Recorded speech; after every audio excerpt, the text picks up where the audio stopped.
కాసేపట్లో అక్కయ్యపాలెం సెంటర్కు సీఎం జగన్ చేరుకున్నారు. ఇక అక్కడి నుంచి మా కరెస్పాండెంట్ వినాయకరావు మనకి లైవ్లో అప్డేట్స్ అందిస్తారు. వినాయకరావు, అప్డేట్స్ ఏంటి? అక్కడ జన సందోహం కనిపిస్తోంది. విశాఖ నగరం అంతా కూడా కేరింతలు కొడుతూ జననేతకు స్వాగతం పలుకుతున్నారు. అప్డేట్స్ ఏంటి?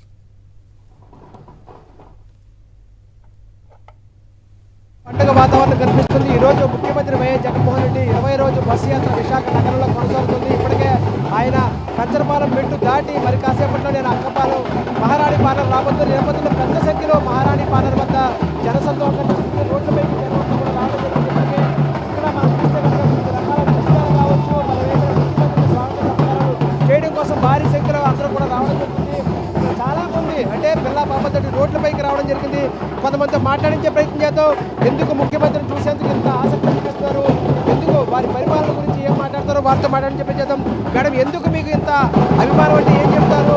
రోడ్లపైకి ఇంత జనం ఎప్పుడైనా విశాఖ నగరంలో చూసిన దాఖలాలు ఎప్పుడైనా ఉన్నాయా? ఈరోజు ముఖ్యమంత్రి రాకుండా మీ నగరం అంతా పండుగ వాతావరణం కనిపిస్తున్నట్టు ఏం చెప్తారు మీరు? ఈరోజు జగన్మోహన్ రెడ్డి గారు సిద్ధం అనే పేరుతో విచ్చేస్తుంటే మేమంతా సిద్ధం యుద్ధానికని ఈరోజు ఆంధ్ర రాష్ట్ర ప్రజలందరూ కూడా జగన్మోహన్ రెడ్డి గారితో ఉన్నారు. ఎందుకనంటే వైఎస్ జగన్మోహన్ రెడ్డి గారు వైఎస్ రాజశేఖర రెడ్డి గారి తనయుడు. ఆయన మాట ఇస్తే తప్పడు, మడమ తిప్పడు.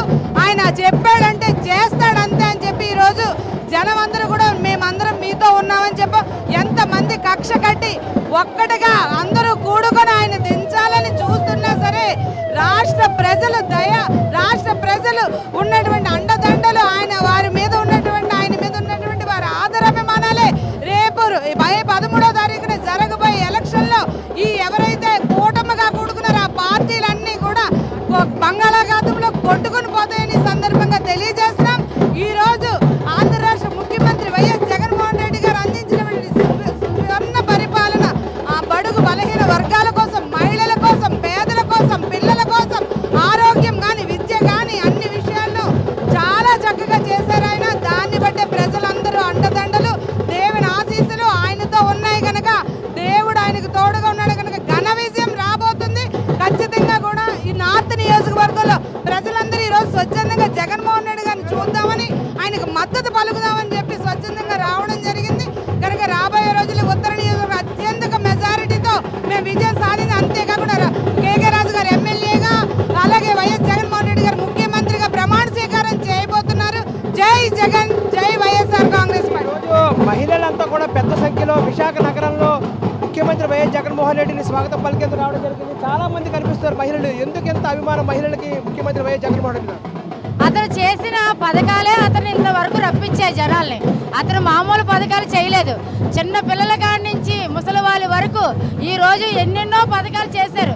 ఒకప్పుడు చిన్నపిల్లలకి స్కూల్కి వెళ్ళే పిల్లలు చదివించాలంటే ఎన్నో ఇబ్బందులు పడేవారు, అప్పులు చేశారు. అలాంటిది ఇప్పుడు లేదు. ఎందుకంటే జగన్మోహన్ రెడ్డి గారు స్కూళ్ళు ఎంతో అభివృద్ధి చేశారు. అలాగే వైఎస్ఆర్ పార్టీ వచ్చిన తర్వాత ఎన్నో అభివృద్ధమైన పథకాలు చేశారు. రోడ్లే కానివ్వండి, డ్రైనేజీలే కానివ్వండి, అలాగే ముసలి వాళ్ళకి ఎండతోటి పెన్షన్ అందుకోవడానికి ఎన్నో బాధలు పడేవారు. లాస్ట్ దీంట్లో మీరు చూశారు, సాక్ష్యం మీరే. అలాంటిది ఇప్పుడు అలా కాదు. ఉదయం 5 గంటలకి సూర్యోదయం ఉదయించక ముందే తలుపు తట్టి తనకి 3000 రూపాయలు పెన్షన్ ఇవ్వాలి, ఆ అవ్వాతాతలు ఆనందం మేము చూడాలి అని చెప్పారు. అలాగే జగన్మోహన్ రెడ్డి గారు ఎవరిని తక్కువ చేసి చూడలేదు. పేదవాళ్ళ కానించి గొప్ప వాళ్ళ కుటుంబం ఓసీ కాపు వరకు ప్రతి ఒక్కరిని ఒకే దాటి మీద నడిపిస్తున్నారు. ఎన్నో పథకాలు, ఒకటి కాదు, అమ్మఒడి ఏంటి, ఆటో వాళ్ళు ఏంటి, అలాగే ఎన్నో చెయ్యొద్దు ఏంటి, కాపు నేస్తం ఏంటి, అలాగా 9 నవరత్నాలు అన్నారు. నవరత్నాలకి మించిన పథకాలు పెట్టారు జగన్మోహన్ రెడ్డి గారు.